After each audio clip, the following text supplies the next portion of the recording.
Enfin, il décide de prendre la parole, défendre sa liste. Ainsi, avant le début de la vidéo, nous vous prions de bien vouloir vous abonner, liker et partager. Suivez la vidéo. Merci. Bonjour coach. Bonjour. Vous venez de donner la liste des 25 joueurs retenus pour la CAN.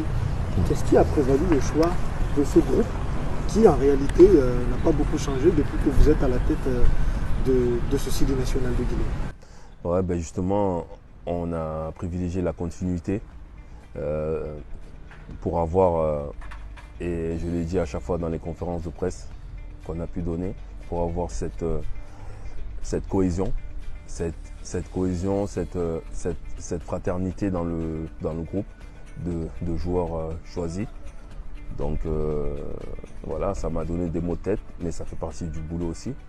Donc j'ai préféré rester sur l'idée qu'on s'était fixée depuis presque 2 ans maintenant avec ce groupe de joueurs qui avaient accepté de venir, de faire la qualification ensemble, de souffrir ensemble. Et ben, c'est un peu l'aboutissement de ces 2 ans.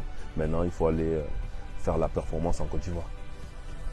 C'est d'autant plus vrai que à la CAN, ça va être pendant quand même un mois de vie. C'est 25 personnes, mais peut-être pas 25 qui joueront tous les matchs. Et est-ce que votre vécu quand même, parce que vous avez déjà une première expérience à la CAN, est-ce que cela aussi a compté pour vous reconforter dans votre idée de partir sur une dynamique de groupe? Exactement, parce qu'on a pu se rendre compte au Cameroun, lors de la première fois ensemble, que c'est ça qui avait pêché un petit peu. On s'est retrouvé face à des problèmes d'ego, des problèmes de temps de jeu, des joueurs qui se sentaient moins utiles, moins importants.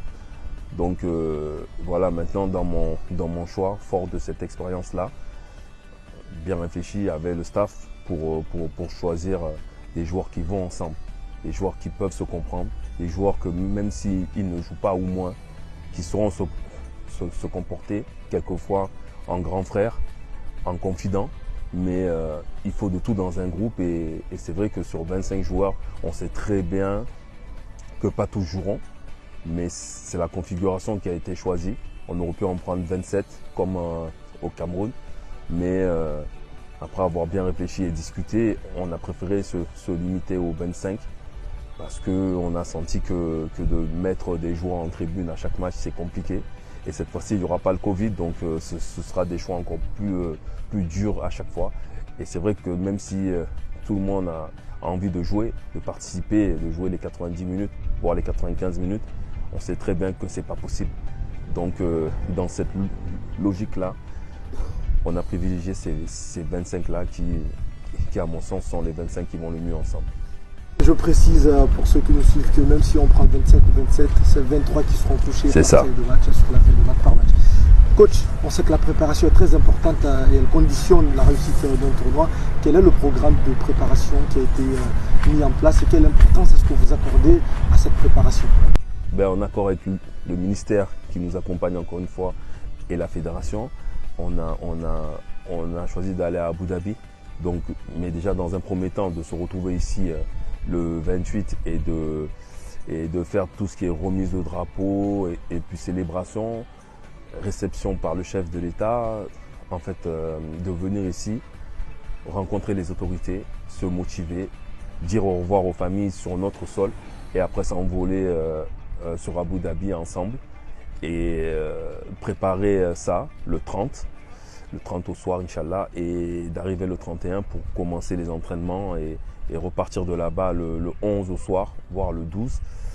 Et puis après on arrive en Côte d'Ivoire, on se prépare, on fait la réunion CAF parce qu'ils vont venir nous voir comme à chaque fois, présenter la compétition et le 15 on rentre vraiment face au Cameroun et ainsi de suite le 19 et après le 23.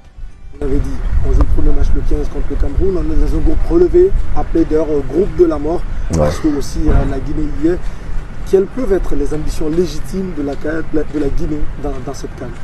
Quand on commence une compétition, c'est pour aller au bout.